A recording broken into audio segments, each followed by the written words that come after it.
Hello friend, स्वागत है आपका फिर से A to Z job vacancy channel में।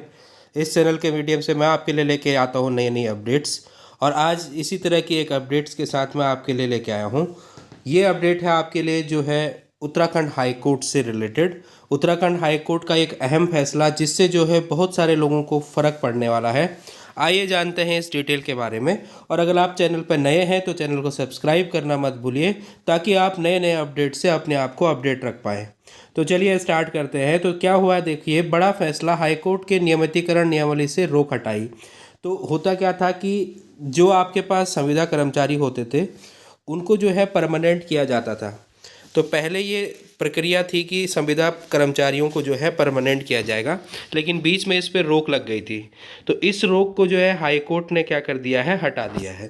तो 10 साल पुराने दैनिक कर्मचारी नियमित होंगे। इससे फ़र्क क्या पड़ेगा कि जो 10 साल से काम कर रहे हैं वो लोग जो है संविदा कर्मचारी जो है वो उनको जो है परमानेंट किया जा सकता है। तो देखिए, जानिए क्या है ये। सरकारी विभाग में 10 साल से कम काम कर चुके दैनिक वेतनभोगी कर्मचारी नियमित होंगे। उत्तराखंड हाईकोर्ट ने 4 दिसंबर 2018 से पूर्व दैनिक वेतन तदर्थ एवं संविदा कर्मचारियों को दी गई नियमित नियुक्ति की को सही ठहराया है। 2018 से पूर्व उनको नियुक्ति दी गई थी। बाद में इसमें रोक लगा गई थी बीच में कि नहीं, उनको परमानेंट किया जाएगा। लेकिन फिर से जो है हाई कोर्ट ने इसको क्लियर चिट दे दी है कि उनको जो है क्या किया जाए, परमानेंट किया जा सकता है। तो 4,000 से ज़्यादा दैनिक वेतन कर्मचारियों को हाईकोर्ट के इस फैसले से लाभ मिलने का अनुमान है। अब देखते हैं इस पे गवर्नमेंट क्या करती है। वैसे तो हाईकोर्ट ने क्या कर दिया है, क्लियर चिट दे दिया, और 4,000 से अधिक लोग जो है वो दैनिक वेतन कर्मचारी हैं। 4 दिसंबर 2018 से पूर्व के दैनिक वेतन तदर्थ एवं संविदा कर्मियों की नियमित नियुक्ति को हाईकोर्ट ने सही ठहराया है। अब इसमें देखिए विशेष बात क्या है। मामले के अनुसार कांग्रेस की केंद्र सरकार ने सुप्रीम कोर्ट द्वारा उमा देवी बनाम कर्नाटक राज्य मामले में दिए गए निर्देश के क्रम में 2011 के कर्मचारी नियमितीकरण नियमावली बनाई, जिसके तहत 10 वर्ष या उससे अधिक समय वेतन तदर्थ और संविदा कार्यरत कर्मचारियों को नियमित करने का फैसला लिया गया है। तो अब जो है 10 साल से अधिक अगर किसी की सेवा हो चुकी है तो उनको क्या कर दिया गया जाएगा, नियमित कर्मचारी के रूप में बदला जाएगा।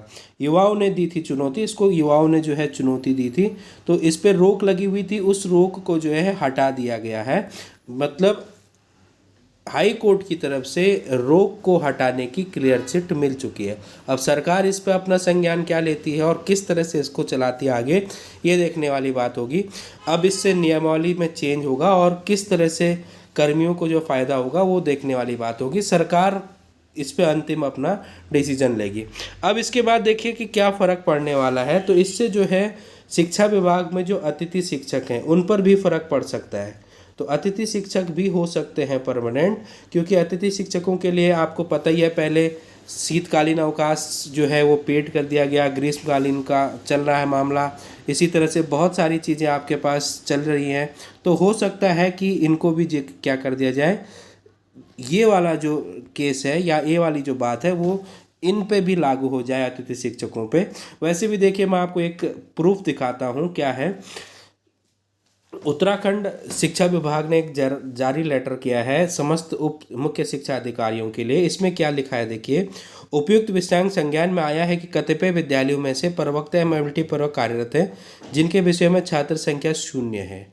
उक्त स्थिति से जहां एक ओर अध्ययनरत छात्र छात्राओं विषय अध्यापन से वंचित है, वहीं दूसरी ओर छात्र भी इन विषयों में विद्यालयों में कार्यरत प्रवक्ता सहायक अध्यापक शिक्षक अनावश्यक बने हुए हैं। जहाँ देखिए छात्र संख्या 0 है, वहाँ पे टीचर थे, तो उनको क्या करना है, अब शिफ्टिंग करनी है। तो उनकी शिफ्टिंग के लिए भी एक आदेश जारी है और उसमें एक विशेष चीज़ लिखी हुई है, देखो, शिक्षकों के रिक्त पदों के प्रति भी उक्त समायोजन हेतु प्रस्तावित किया जा सकता है, किंतु जिन विद्यालयों में संबंधित विषय में अतिथि शिक्षक कार्यरत हैं उन विद्यालयों के समायोजन हेतु प्रस्तावित ना किया जाए। इसका मतलब है कि अतिथि शिक्षक जहाँ जहाँ हैं, यानी जो अतिथि शिक्षक के पद हैं उनको समायोजन के लिए रिक्त ना समझा जाए। जबकि पहले क्या होता था, इनको रिक्त समझा जाता था। तो अगर रिक्त नहीं समझा जाएगा तो इसका मतलब गेस्ट टीचर के लिए एक अच्छी न्यूज़ हो सकती है कि गेस्ट टीचर को उत्तराखंड में भी क्या किया जा सकता है, परमानेंट करने की तरफ सरकार बढ़ सकती है। तो एक अच्छी खबर गेस्ट टीचर के लिए, क्योंकि एक तो ये जो न्यूज़ मैंने आपको बताई, ये अपडेट बताई, इस लेटर में क्लियरली मेंशन हो रखा है कि अतिथि शिक्षक कार्यरत है उन विद्यालयों में समायोजन हेतु प्रस्तावित ना समझा जाए।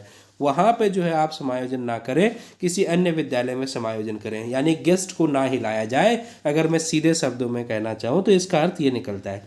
और ऊपर आपको एक हाई कोर्ट का खबर मिल गई है कि हाई कोर्ट ने जो है सीधे सीधे 10 साल पुराने दैनिक कर्मचारियों को नियमित होने की क्लियर चिट दे दी है। तो इन दोनों से क्या होगा कि अब ऐसा होता हुआ नज़र आ रहा है कि उत्तराखंड में जो है वो गेस्ट टीचर परमानेंट हो सकते हैं। लेकिन अगर गेस्ट टीचर परमानेंट हुए तो जो रिक्त पद आएंगे फ्यूचर में वो और कम होते चले जाएंगे। तो नए पदों की संख्या कम होती चली जाएगी, क्योंकि गेस्ट को अगर रिक्त नहीं समझा जाएगा तो 50% विद्यालय वैसे ही गेस्ट टीचर से भरे हुए। 4000 से अधिक गेस्ट टीचर उत्तराखंड में भी शायद कार्यरत है। तो इसी तरह के अपडेट्स के लिए जुड़े रहिए चैनल के साथ। और अतिथि शिक्षकों के लिए एक अच्छी खबर, उनका मानदेय पहले ही बढ़ाने की बात चल रही थी, उसके बाद जो है उनके लिए विंटर का वैकेशन का पैसा उनको मिलेगा, पेड लीव मिलेंगी। और अभी ये खबर आ सकती है या ये जियो बन सकता है इसके लिए भी कि इनको जो है परमानेंट किया जाए। तो इसी तरह के अपडेट्स के लिए बने रहिए चैनल के साथ। All the best, good bye.